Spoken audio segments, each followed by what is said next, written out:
This is the tale of Despereaux. From the very beginning. The tale of Despereaux being the story of a mouse, a princess, some soup, and a spool of thread by Kate DeCamillo. The world is dark and light is precious. Come closer, dear reader. You must trust me. I am telling you a story. Book the first. A Mouse is Born. Chapter 1. The last one. This story begins within the walls of a castle, with the birth of a mouse. A small mouse, the last mouse born to his parents, and the only one of his litter to be born alive. "Where are my babies?" said the exhausted mother when the ordeal was through. "Show to me my babies." The father mouse held the one small mouse up high. "There is only this one," he said. "The others are dead." "Mon Dieu! Just the one mouse baby?" "Just the one. Will you name him?" "All of that work for nothing," said the mother. She sighed. "Ah, it is so sad. It is such the disappointment." She was a French mouse who had arrived at the castle long ago in the luggage of a visiting French diplomat. Disappointment was one of her favorite words. She used it often. "Will you name him?" repeated the father. "Will I name him? Will I name him? Of course, I will name him. But he will only die like the others. Oh, so sad. Oh, such the tragedy." The mouse mother held a handkerchief to her nose and then waved it in front of her face. She sniffed. "I will name him, yes. I will name this mouse Despereaux, for all the sadness, for the many despairs in this place. Now, where is my mirror?" Her husband handed her a small shard of mirror. The mouse mother, whose name was Antoinette, looked at her reflection and gasped aloud. "Tulith!" she said to one of her sons. "Get for me my makeup bag. My eyes are a fright."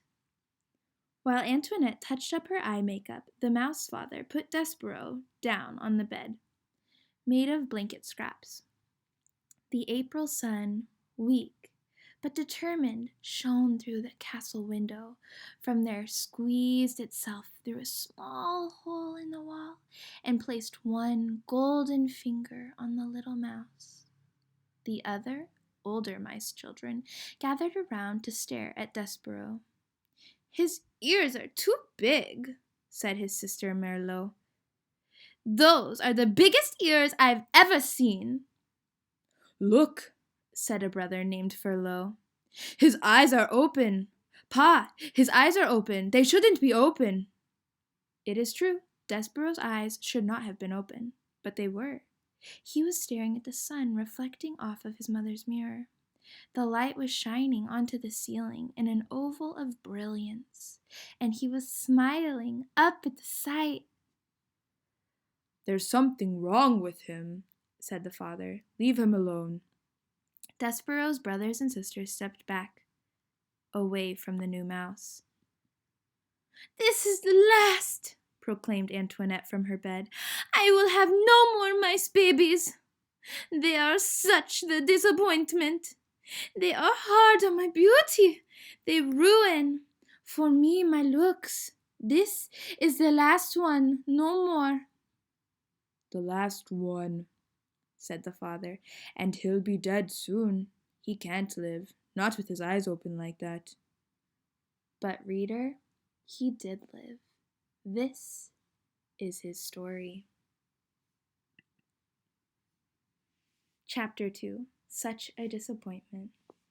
Despereaux Tilling lived, but his existence was cause for much speculation in the mouse community. "He's the smallest mouse I've ever seen," said his Aunt Florence. "It's ridiculous. No mouse has ever been this small, not even a Tilling." She looked at Despereaux through narrowed eyes as if she expected him to disappear entirely. "No mouse," she said again, "ever." Despereaux, his tail wrapped around his feet, stared back at her. "Those are some big ears he's got, too," observed his Uncle Alfred. "They look more like donkey ears, if you ask me." "They are obscenely large ears," said Aunt Florence. Despereaux wiggled his ears. His Aunt Florence gasped. "They say he was born with his eyes open," whispered Uncle Alfred. Despereaux stared hard at his uncle. "Impossible," said Aunt Florence. "No mouse, no matter how small or obscenely large-eared, is ever born with his eyes open. It simply isn't done. His pa, Lester, says he's not well," said Uncle Alfred. Despereaux sneezed.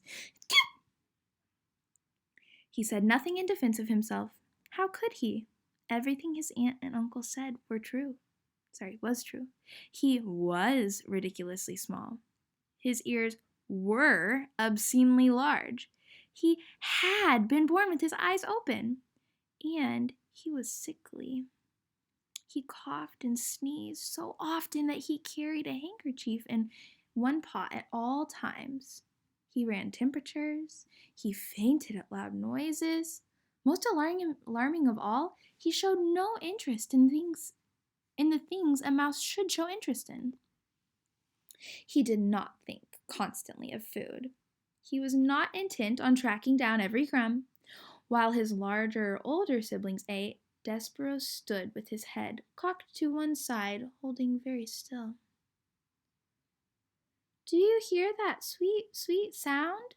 he said. "I hear the sound of cake crumbs falling out of people's mouths and hitting the floor," said his brother Tulise. "That's what I hear." "No," said Despereaux. "It's something else. It sounds like, honey." "You might have big ears," said Tulise, "but they're not attached right to your brain. You don't hear honey. You smell honey. When there's honey to smell, which there isn't." "Son," barked Despereaux's father, "snap to it. Get your head out of the clouds and hunt for crumbs." "Please," said his mother, "look for the crumbs. Eat them and make your mama happy. You are such the skinny mouse. You are a disappointment to your mama." "Sorry," said Despereaux. He lowered his head and sniffed the castle floor. But, reader, he was not smelling. He was listening with his big ears to the sweet sound that no other mouse seemed to hear.